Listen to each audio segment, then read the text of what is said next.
जय नारायण के नमस्कार। आप देख रहे हैं एस्ट्रोदेव और मैं हूं ज्योतिर्विद डीडी शास्त्री। प्रिय दर्शकों, लगभग 18 माह के बाद, या दूसरे शब्दों में कहूं लगभग 18 वर्ष के बाद, राहु ग्रह देवगुरु बृहस्पति की राशि में प्रवेश कर रहे हैं। कब? 30 अक्टूबर सायंकालीन समय 5:43 राहु के साथ ही केतु ग्रह भी राशि परिवर्तन करता है। हमारी यह सीरीज चल रही है। राहु जब राशि परिवर्तन करेगा तो आपके ऊपर अर्थात सिंह राशि के ऊपर इसका क्या इफेक्ट यानी प्रभाव होगा। प्रिय दर्शकों, राहु एक छाया ग्रह है। सौरमंडल में इस ग्रह का अपना कोई वजूद नहीं। यह एक शैडो प्लैनेट है। राहु ग्रह बड़ा ही छद्म ग्रह होता है। राहु ग्रह बहुत अच्छा एनिमेशन का कारक भी होता है। राहु ग्रह नई विचार शक्ति का कारक भी होता है। राहु ग्रह की अगर हम बात करते हैं तो यही वह ग्रह होता है जो व्यक्ति के अंदर कला के साथ बहुत लाजवाब स्पोर्ट्स को भी इन्वॉल्व करता है। राहु एक ऐसा ग्रह होता है, अगर आपकी पत्रिका में शुभ हो तो आपको शेयर सट्टा लॉटरी से रातों रात करोड़पति भी बना देता है। आज के इस युग की अगर हम बात करें, कलयुग का तो राजा ही राहु है। क्योंकि आज के इस भौतिकवादी युग में हर कोई व्यक्ति चाहता है क्या? मिनिमम एफर्ट्स और मैक्सिमम रिजल्ट्स, अर्थात कम से कम मेहनत में बहुत कुछ प्राप्त करना। राहु ग्रह इन्हीं सब शक्तियों का कारक होता है। राहु ग्रह की अगर हम बात करते हैं, एक तरफ फोबिया के साथ गैर नैतिक काम का कारक भी होता है। राहु ग्रह नशेबाजी धोखाखोरी का कारक भी होता है। तो वहीं अगर हम दूसरी तरफ देखें, राहु ग्रह टेक्नोलॉजी, आज के हम जो बात करते हैं, जो हमारी नई जनरेशन है, जो पूरी तरह से एंड्रॉइड में ही समाहित हो गई, उसका कारक भी राहु ही होता है। राहु ग्रह इलेक्ट्रॉनिक शक्तियों का कारक भी होता है। वहीं राहु ग्रह जो हम बात करते हैं चंद्रायन की, उसका कारक भी राहु ग्रह है। और वही राहु ग्रह अगर अच्छा हो तो व्यक्ति को अचानक से बहुत कुछ सट्टा से भी दे देता है। अब आते हैं बात किस पे? आपकी अर्थात सिंह राशि पे। प्रिय दर्शकों, अगर आपकी सिंह राशि है तो यह वीडियो आपके लिए बहुत महत्वपूर्ण है। क्योंकि 30 अक्टूबर को सायंकालीन समय 5:43 में राहु ग्रह आपकी राशि से अष्टम भाव में प्रवेश कर रहे हैं। अष्टम भाव बहुत महत्वपूर्ण होता है। अचानक धन लाभ, अचानक किसी भी स्थिति की प्राप्ति होना, जो अचानक आप बहुत अच्छी गाड़ी चला रहे होते हैं और अचानक से हल्का सा एक्सीडेंट हो जाता है, उसका कारक राहु अष्टम भाव ही होता है। अष्टम भाव में राहु आएगा तो उसकी दृष्टि कहां होगी? पंचम दृष्टि चतुर्थ भाव, चतुर्थ हाउस, चतुर्थ भाव मां और अपने घर का कारक भी होता है। राहु की सप्तम दृष्टि होगी द्वितीय भाव पे, धन धन और धन, और राहु की नवम दृष्टि होगी द्वादश भाव पे, जो कारक होता अपयश, बदनामी, कोर्ट कचहरी, खर्चा, विदेश का कारक भी द्वादश भाव ही होता है। अब इसको आप समझें, राहु की अगर पंचम दृष्टि चतुर्थ भाव पे होगी तो क्या संभावना बनती है?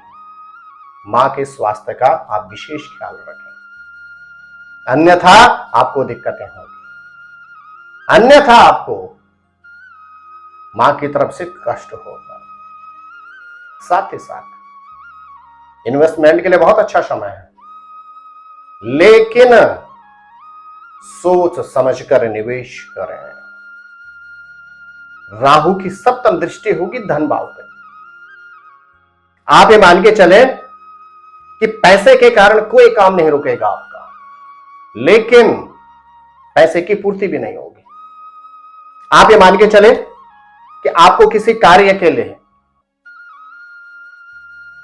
1,00,000 रुपए चाहिए, आपके पास है 10,000 रुपए। काम हो जाएगा, काम रुकेगा नहीं, लेकिन होगा किसमें? कर्जे में ही काम होगा। तो जब राहु आपकी पत्रिका में आपके राशि से अष्टम भाव में गोचर में राहु होता है, हमें सोच समझकर निर्णय लेने होते हैं और कोशिश करें अपने खर्चे के हिसाब से अपने ऊपर ऋण अवश्य ले लें। अब आप कहेंगे शास्त्री जी कैसी बात कर रहे हैं, आप ऋण ले लें? जी हां, आपके अगर पर मंथ की सारे खर्चे निकाल के अगर 20,000 की अर्निंग है तो आपके लोन बांध लीजिए अपने ऊपर, कुछ ऐसी इन्वेस्टमेंट कर लीजिए भूमि भवन में कि आपके पर मंथ 18,000 रुपए वहां जमा होते हैं, तभी बचा पाएंगे। आप अगर ये सोचें कि फंड बचेगा तब निवेश करूंगा, तो भूल जाए आप। और इस अवधि में भूल के भी किसी व्यक्ति को कर्जा न दें। अगर आपने ऋण दे दिया तो आपके सितारे कहते हैं वो पैसा रिटर्न नहीं आएगा। तो फिर समझिएगा, राहु की पंचम दृष्टि चतुर्थ भाव पे आप निवेश कर सकते हैं। निवेश के लिए बहुत अच्छा समय है, थोड़ा सा चिंतन मनन के बाद आप निवेश करें। माता की स्वास्थ्य का जरूर ख्याल रखें और ससुराल वालों से मध्यम संबंध, मधुर संबंध रखें। राहु की सप्तम दृष्टि होगी इनकम ऑफ सोर्स, धन पे, तो धन में कोई दिक्कत नहीं होगी, धन के कारण कोई काम नहीं रुकेगा, लेकिन पर्याप्त मात्रा में धन भी नहीं होगा, क्योंकि उसी राहु की नवम दृष्टि व्यय भाव पे भी है। तो आपको मैनेज करना होगा इस अवधि में और भूल के भी किसी को ऋण न दें। राहु की सप्तम दृष्टि द्वादश भाव पे। एक बात का ख्याल रखें, व्यर्थ में किसी से बात विवाद मतभेद न हो, इस बात का विशेष ख्याल रखिएगा। और साथ ही साथ आपके सितारे कहते हैं इस अवधि में विदेश से संबंधित अगर आप कोई भी कार्य करना चाहते हैं, अनुकूल समय है। जब विदेश में आप शिक्षा के लिए जाना चाहते हो या विदेश में आप सर्विस के लिए प्रयास करना चाहते हैं, तो अनुकूल समय उसके लिए आप प्रयास करें। तो कुल मिलाकर आने वाले 18 माह राहु की महादशा का आपको, राहु के अष्टम भाव में गोचर का आपको विशेष लाभ प्राप्त होगा, बशर्ते जल्दीबाजी में निर्णय न लें और बुद्धिमता से कार्य करें। क्या उपाय करें? प्रिय दर्शकों, अपने एक नियम बना लें, नित्य तांबे के लोटे में जल लें, थोड़ा सा रोली उसमें रखें और लाल मिर्च के 3 दाने उसमें जरूर रखिएगा। ओम घृणी नमः, ओम घृणी सूर्याय नमः, ओम घृणी सूर्याय नमः उच्चारण करते हुए सूर्य को जल अवश्य दें। साथ ही साथ आपके ग्रह नक्षत्र कहते हैं आपको हर शनिवार के दिन हनुमान मंदिर जाकर एक नींबू का दिया अवश्य जलाना चाहिए। नींबू का दिया कैसे जलाना है? आप नींबू ले लें, उसका रस निकाल लें और उसमें सरसों का तेल रख के दिया जला लें। कहां? हनुमान मंदिर में आप एक नियम बना लें एवरी सैटरडे का। और साथ ही साथ एक अपना नियम बना लीजिएगा, हनुमान चालीसा और बजरंग बाण का आप डेली पाठ करें। आपके सितारे कहते हैं 5 मुखी रुद्राक्ष के साथ आपको पहन लेना चाहिए। क्या? लाल मणि, आपके लिए विशेष लाभदायक रहेगा। यह आपका राहु कवच है और इस राहु कवच को अगर आप धारण करते हैं तो अचानक दुर्घटनाओं से आपको मुक्ति मिलेगी। अचानक दुर्घटना आपके साथ नहीं होगी। और साथ ही साथ राहु कवच अपने राहु यंत्र अपने साथ रखें। तो क्या खास आपके लिए, क्या खास है कन्या राशि वालों के लिए? बस कीजिए थोड़ा सा इंतजार। नमस्कार।